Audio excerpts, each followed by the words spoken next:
मैं दर्द की गिरफ्त में हूं। नाना, मेरा स्टेशन अभी नहीं आया है। ये तो मालूम था कि दर्द होगा, लेकिन ऐसा दर्द होगा अब मुझे समझ आ रहा है। दर्द कितना गहरा है। इस एहसास ने मुझे समर्पण और भरोसे के लिए तैयार किया। अब चाहे जो भी नतीजा हो। ये सब वो बातें हैं जो मौत का इंतजार करते वक्त इरफान खान खुद से किया करते थे। उन्हें पता था कि जिंदगी की गाड़ी कब पटरी से उतरने वाली है। वो जब लंदन में इलाज करा रहे थे, शायद तभी समझ गए थे कि जिंदगी अब और साथ नहीं देने वाली। शायद इसलिए उन्होंने लिखा था, अनिश्चित ही निश्चित है। नमस्कार, आप देख रहे हैं डेली बज इंडिया और आज कहानी इरफान खान की। बताएंगे आपको उनकी लाइफ का पूरा स्ट्रगल और सुनाएंगे आपको वो बातें जो इरफान मौत का इंतजार करते वक्त खुद से किया करते थे। तो चलिए पहले आपको बताते हैं इरफान खान के बॉलीवुड में स्ट्रगल और स्टार बनने की कहानी, और वीडियो के अंत में सुनाएंगे वो बातें जो मौत के इंतजार में अकेले बैठे इरफान खान खुद से किया करते थे। 29 अप्रैल 2020 को मुंबई के कोकिलाबेन अस्पताल में बॉलीवुड के मशहूर एक्टर इरफान खान ने आखिरी सांस ली। इरफान खान का जन्म 7 जनवरी 1967 को राजस्थान के जयपुर में हुआ था। उनके पिता टायर बेचते थे। इरफान 2 भाई और 1 बहन थे। उनकी अम्मी का नाम था सईदा, जिनकी मौत के चंद दिनों बाद ही इरफान खान ने भी दुनिया को अलविदा कह दिया। इरफान खान रॉयल फैमिली से ताल्लुक रखते थे, लेकिन उन्होंने गरीबी भी खूब झेली, लेकिन हार नहीं मानी।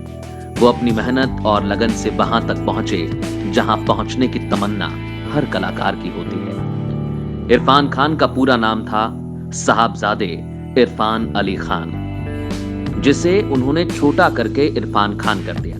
साथ ही अपने नाम की स्पेलिंग में एक्स्ट्रा आर जोड़ भी लिया। इस तरह उनके नाम की स्पेलिंग हो गई IRRFAN, इरफान खान। उनके करीबी बताते हैं कि एक्स्ट्रा आर जोड़ने के पीछे कोई न्यूमरोलॉजी का कारण नहीं था, बल्कि इरफान को ये एक्स्ट्रा आर अच्छा साउंड करता था। इरफान खान मन के मौजी थे और बहुत मासूम भी। वो अपने माता पिता से भी ज्यादा करीब थे अपनी नानी के। इरफान ने एक बार खुद बताया कि उन्हें अपनी नानी के पास रहकर एक सेंस ऑफ सिक्योरिटी फील होती थी। वो कहते थे कि उनकी नानी उनके दिल की हर बात को उनके पॉइंट ऑफ व्यू सबसे पहले समझती थी और सबसे ज्यादा समझती थी। इरफान को अपनी नानी के सामने कुछ एक्सप्लेन करने की जरूरत नहीं होती थी। वो समझ जाती थी कि इरफान उनसे क्या कहने की कोशिश कर रहे हैं। चलिए अब बात करते हैं इरफान खान के शौक की। इरफान के 3 खास शौक थे। पहला पतंग उड़ाना, और दूसरा एक्टिंग, और तीसरा क्रिकेट। इरफान खान को क्रिकेट में बड़ी रुचि थी। वो क्रिकेट में इतने अच्छे थे कि उनका सिलेक्शन CK नायडू ट्रॉफी के लिए हो गया था, लेकिन पैसों की तंगी और परिवार वालों की बेरुखी के चलते उनका क्रिकेटर बनने का सपना अधूरा रह गया था। इसके बाद उन्होंने एक्टिंग करने की ठानी, लेकिन यहां भी परिवार का साथ नहीं मिला। मुस्लिम रूढ़िवादी परिवार में उनके इस फैसले की कदर नहीं हुई। जैसे तैसे कर वो अपने इस सपने को पूरा करने के लिए आगे बढ़े, लेकिन उनकी मां ने उन्हें साफ कह दिया था कि उन्हें फिल्मों में नाच गाना करने वाला एक्टर पसंद नहीं। इरफान ने मां से किया वो वादा बखूबी निभाया और वो बॉलीवुड के ऐसे एक्टर बने जिसे नाच गाने के लिए नहीं बल्कि शानदार एक्टिंग के लिए जाना जाता है।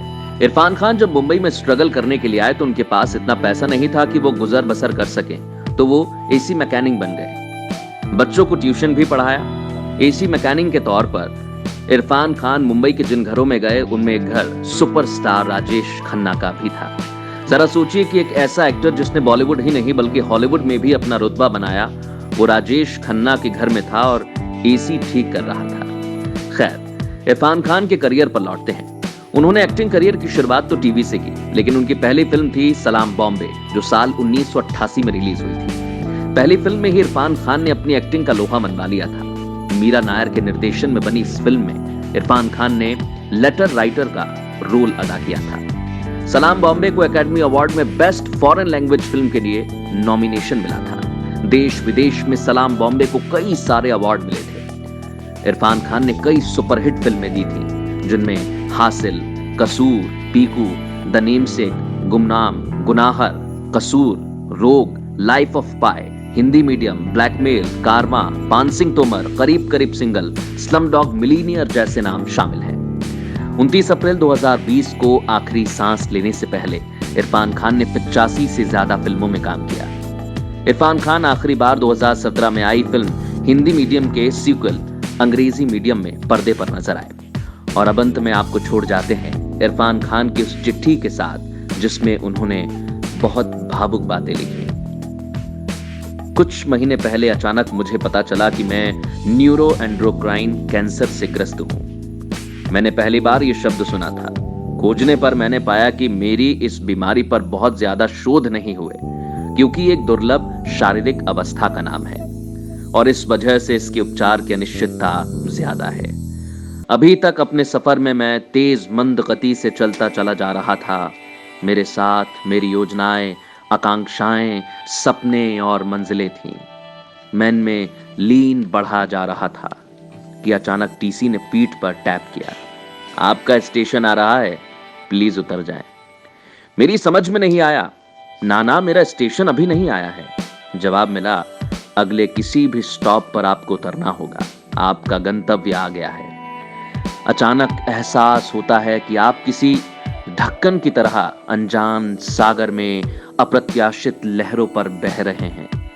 लहरों को काबू में करने की गलत फहमी लिए इस हड़बोंग, सहम और डर में घबराकर मैं अपने बेटे से कहता हूं, आज की इस हालत में मैं केवल इतना ही चाहता हूं। मैं इस मानसिक स्थिति को हड़बड़ाहट, डर, बदहवासी की हालत में नहीं जीना चाहता। मुझे किसी भी सूरत में मेरे पैर चाहिए जिन पर खड़ा होकर मैं अपनी हालत को तटस्थ होकर जी पाऊं। मैं खड़ा होना चाहता हूं। ऐसी मेरी मंशा थी, मेरा इरादा था। कुछ हफ्तों के बाद मैं एक अस्पताल में भर्ती हो गया। बेइंतहा दर्द हो रहा है।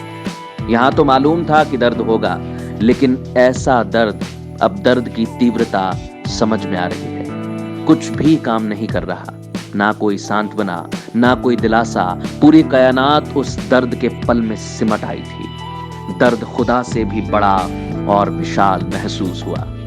मैं जिस अस्पताल में भर्ती हूं उसमें बालकनी भी है। बाहर का नजारा दिखता है।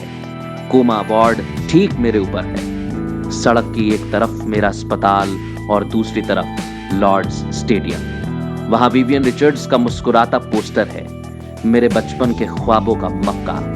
उसे देखने पर पहली नजर में मुझे कोई एहसास ही नहीं हुआ, मानो वो दुनिया कभी मेरी थी ही नहीं।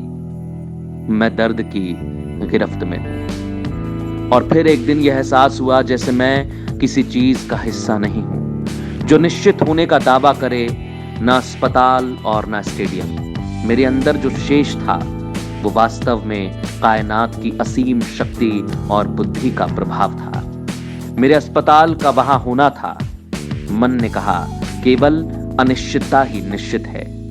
इस एहसास ने मुझे समर्पण और भरोसे के लिए तैयार किया। अब चाहे जो भी नतीजा हो या चाहे जहां ले जाए, आज से 8 महीने के बाद या आज से 4 महीने के बाद या फिर 2 साल, चिंता दरकिनार हुई और फिर विलीन होने लगी और मेरे दिमाग से जीने मरने का हिसाब निकल गया। पहली बार मुझे शब्द आजादी का एहसास हुआ, सही अर्थ में एक उपलब्धि का एहसास। इस कायनात की करनी में मेरा विश्वास ही पूर्ण सत्य बन गया। उसके बाद लगा कि वो विश्वास मेरी एक एक कोशिश में बैठ गया। वक्त ही बताएगा कि वो ठहरता है या नहीं। फिलहाल मैं यही महसूस कर रहा हूं। इस सफर में सारी दुनिया के लोग सभी मेरे सेहतमंद होने की दुआ कर रहे हैं, प्रार्थना कर रहे हैं कि मैं जिन्हें जानता हूं और जिन्हें नहीं जानता, वे सभी अलग अलग जगहों और टाइम जोन में मेरे लिए प्रार्थना कर रहे हैं। मुझे लगता है कि उनकी प्रार्थनाएं मिलकर एक हो गई हैं। एक बड़ी शक्ति तीव्र जीवन धारा बनकर मेरे स्पाइन में, मुझ में प्रवेश कर सिर के ऊपर कपोल से अंकुरित हो रही है। अंकुरित होकर ये कभी कली, कभी पत्ती, कभी टहनी और कभी शाखा बन जाती है। मैं खुश होकर इन्हें देखता हूं। लोगों की सामूहिक प्रार्थना से उपजी हर टहनी, हर पत्ती, हर फूल मुझे एक नई दुनिया दिखाती है। एहसास होता है कि जरूरी नहीं कि लहरों पर ढक्कन का नियंत्रण हो। जैसे आप कुदरत के पालने में झूल रहे हो।